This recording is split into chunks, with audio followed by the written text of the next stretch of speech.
There is a strange pattern in some people's lives. They can feel behind for years, while everyone around them seems to be moving ahead. Friends build careers, relationships, reputations, and financial stability. They watch from the side, wondering why their own path feels slower. And then, sometimes much later, something changes. The person who seemed lost begins to understand who they are, what they value, and where their abilities belong. Suddenly, what looked like delay starts to look like preparation. Carl Jung's ideas about personality offer a fascinating way to understand this pattern, but not in the way the internet often suggests. The idea begins with a question: why do some people seem to find themselves later than everyone else? And why can the same traits that make them feel out of place when they're young become strengths as they mature? Jung developed a theory of psychological types based on differences in how people direct attention and make decisions. He wasn't predicting that a particular personality type would become successful at a particular age. The popular claim that Jung said the rarest personality type usually succeeds late in life is stronger than the evidence allows. But the psychological pattern behind that claim is worth exploring. Imagine someone in their 20s who doesn't naturally enjoy competition. They aren't interested in impressing a room full of strangers, chasing every opportunity, or constantly announcing what they're working on. They spend more time observing than performing. At work, they may think deeply before speaking. In relationships, they may need time to understand what they actually feel. While other people seem certain, they are still asking questions. From the outside, this can look like a lack of ambition, but psychology gives us another possibility. People differ in what motivates them, how strongly they respond to social rewards, and how much they rely on internal versus external standards. Someone less driven by immediate approval may take longer to choose a direction because they aren't simply asking, what will make me look successful? They may also be asking, does this actually mean something to me? That distinction matters because early adulthood often rewards visible behavior. The person who speaks confidently gets noticed. The person who networks aggressively meets more people. The person who quickly chooses a career appears decisive. But visibility and long-term fit are not the same thing. A person can be moving quickly in a direction that eventually turns out to be wrong. This is where one of Jung's most interesting ideas becomes relevant: individuation. In simple terms, individuation is the lifelong process of becoming more fully yourself, rather than simply becoming the person your environment expects you to be. Jung believed psychological development involves recognizing different parts of yourself, including qualities you may have ignored or pushed away. Think about someone who grows up being praised for being responsible. They become the reliable student, dependable employee, the person everyone calls when something needs fixing. Then, perhaps in their 30s or 40s, they realize something uncomfortable. They have become very good at living the life other people approved of, but they don't know whether they actually chose it. That realization can feel like failure. Psychologically, it can also be the beginning of a more authentic direction. This is one reason some people appear to bloom later. Not because their personality contains a magical success switch, but because experience gives them information that youth cannot provide. Every job that felt wrong, every relationship that taught them a boundary, every decision that didn't work becomes data. Over time, self-knowledge becomes less theoretical and more practical. There is also a cognitive reason maturity can change the picture.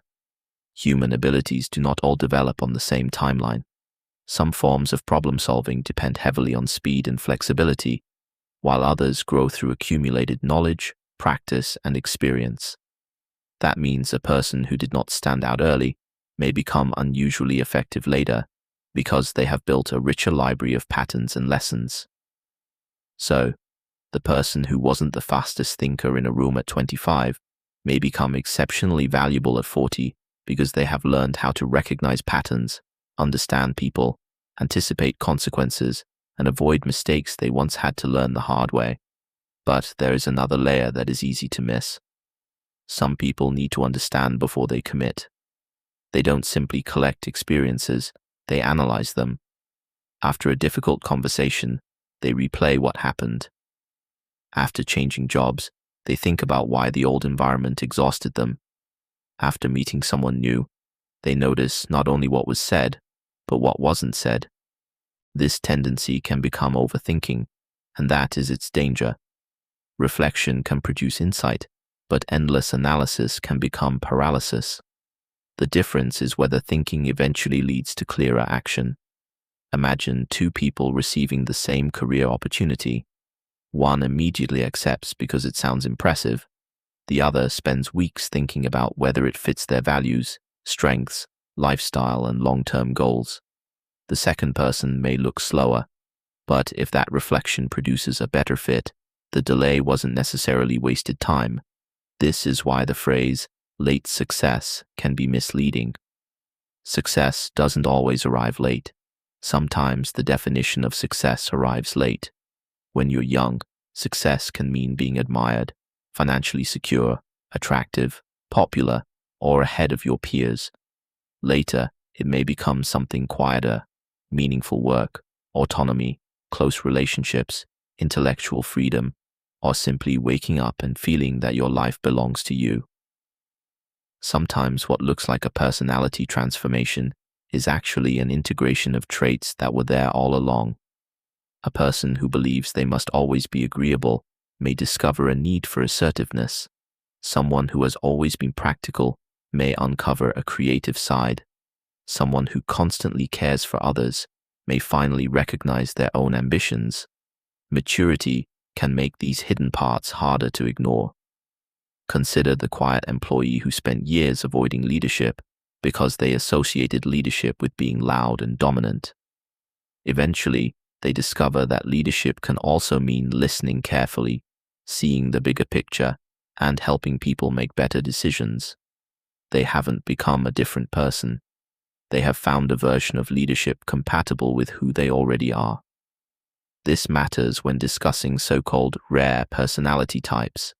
Online personality culture often treats categories such as INFJ as fixed identities and attaches dramatic predictions to them, but personality is more complex than a four-letter label. Modern personality research generally sees traits as dimensions, and people's behavior can change with context, experience, goals, and development. So if you identify with a supposedly rare type, don't turn that label into a prophecy. Being uncommon does not automatically make someone wiser, deeper, or more successful, and being common does not make someone ordinary.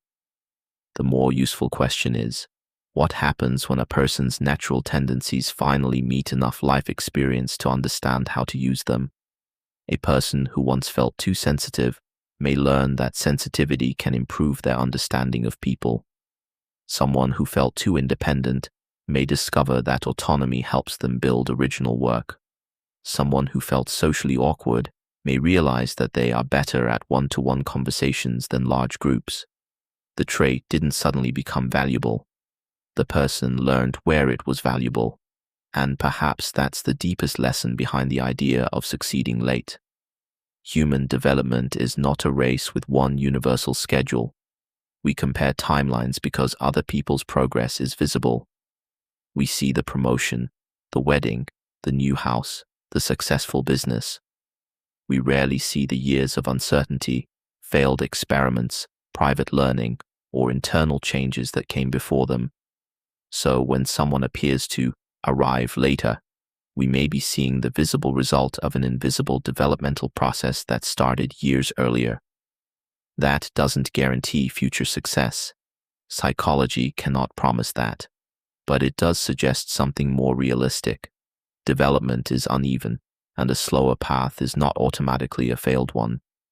The goal isn't to wait for some magical age when everything suddenly works. It is to become increasingly capable of recognizing your patterns, understanding your motivations, learning from experience, and choosing environments where your strengths can actually function. Because sometimes the person who seems behind isn't behind at all. They're still becoming.